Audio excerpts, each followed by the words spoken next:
Ano boy? Kamusta mga boy? Ngayong araw ay birthday ng kapitbahay namin. Oo, birthdayhan sa kanila. Kaya bagong ligo ako, tingnan nyo. Pupunta na lang. Kaso guys, hindi ako tinatawag. Ay, okay. Kanina pa nga ako labas tapos silip na silip. Hindi ba lang ako tinatawag? Para na nga akong pusa na nakatulala lang eh. Ayun guys, so tingnan nyo. Papakita ko sa inyo kung anong ginagawa nila. Kanina pa nila ako nakikita. Nandun sila guys, so nag-ano na sila doon, naghahanda na. Tapos ako nandito lang. Ha? Bukas tinawag din ako. Ako yun. Tara.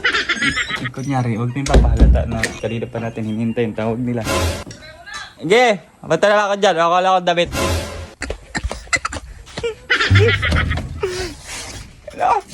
Tinawag din, ito na yun. Kanina ko pa hinihintay yun. Ngayon lang tinawag. Di na nga kumain ng tagalian. Nasaan yung bagong damit ko dito? Dapat bago yung damit ko. Birthdayhan yun eh.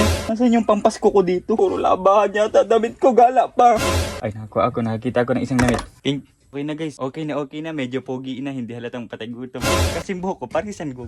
Tara, punta na tayo. Magdala kaya ako ng pink. Pero good decision that I made. Hindi so. Nagkakainan na sila dun. Ngayon ako tinawag na kasama ng loob. Birthdayhan pala dito ay. Namin. Surf. Kain ng gano'n. Magutom mo. Hey grandma. Medyo nahihiya ako. Makakainan tayo ngayon dito sa kapitbahay. Mga bisita nila. Oh my god. I'm shining. Alam mo na rin. Hindi ako na, okay na to. Doon ako makain mamaya sa labas. Ngayon, daming handa ah. Surf. Ayaw. Lahat nakugutom na si Utoy oh. Ito lang cake. Happy birthday to you. Yung mga nakaabang ko sa cake, yung mga nakaabang. Dot-dote. Ay, hipan pa lang. Oh, yan. Cake yan, cake. Sug na ako ah. Tumako ba? Mamaya cake. Walang storage yung tiyan ko. Kakatapos mo sa spaghetti mo eh. Hanggang kailan ako kasi hindi na kaya. Wait. Oh my god. My stomach is full. Ang bingaw pa ako ng cake. Busog na nga. Hindi na makalakad. Busog naman ako. Hindi ako nagkakain ng cake.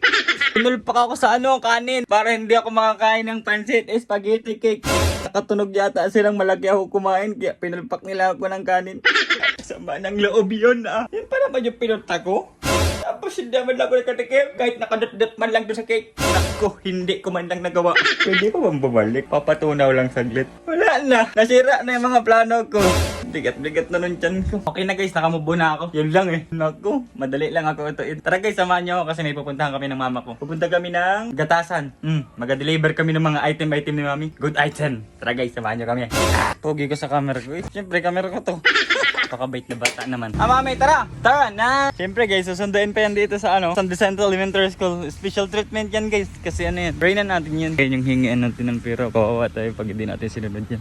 Ito na guys yung mami ko. Ito yung mga i-deliver namin. Mga ganyan, mga ibon-ibon. Yan. Mahilig kasi siya magaganyan. Tapos ako palagi yung ganyang driver. Ito na guys. Para na akong bading. Ginawa na akong taga-bit-bit na ina. Paalis na kami guys. Kasi palyado sa labas oh. Nainitan siya. Buti na lang nag-sunblock. So yan na guys. Ang aking ina. Rumarampa na. Tan. Init. Alasin ko na mahigit. Tapos ang init-init pa. Ano ba yan? Kulay kalawang na ako. Kulay kalawang na ang anak mo. So guys, paalis na kami. Mamaya na lang. Tara kami guys. Nagabiyahe na kami. Ating mama ko. Driver ni Sango. Okay na guys. Nandito na kami. Ayun. Nag-deliver ni mama ko dito. Dito kami sa Mokfak.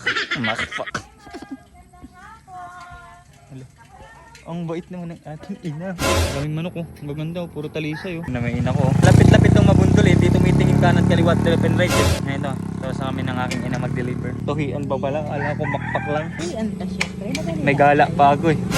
Okay, let's go. May nalit. Okay guys, nandito na kami ng aking ina. Ay mami, pagkadaldal. Ay, bukas padala ko. Pag dumating. Tayo na guys, pauwi na kami. Inabot na kami. Medyo nag-click no. Nagka-direction na kami. Mamaya na lang. Update na lang. Huwag ka turo. Baga manonood ka. Okay na guys, nandito na kami ni mami sa canteen. Ayan na siya. Binibigyan niya ako. Oh my god, binibigyan niya ako ng bayad. Yan na guys, bye-bye na. Ayan na lang palagi ha. 2 fingers kay sa akin.